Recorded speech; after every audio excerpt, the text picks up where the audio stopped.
বেপর্দা নারী খোদার কসম সুখ দেয়। কারণ বেপর্দা নারী, বেহায়া নারী প্রতিনিয়ত তোমার চাইতে উত্তম পুরুষের দিকে তাকায় থাকে।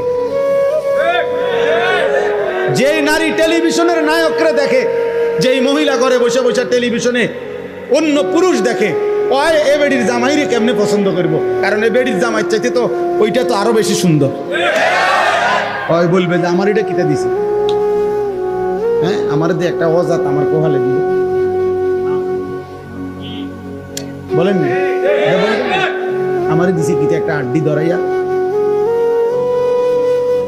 আর এই বেটা দেখো কি সুন্দর।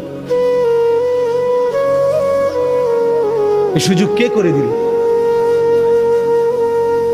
তাই আপনি স্বামী, আপনি বুঝেন না আপনার স্ত্রী টেলিভিশন দেখে কি দেখে?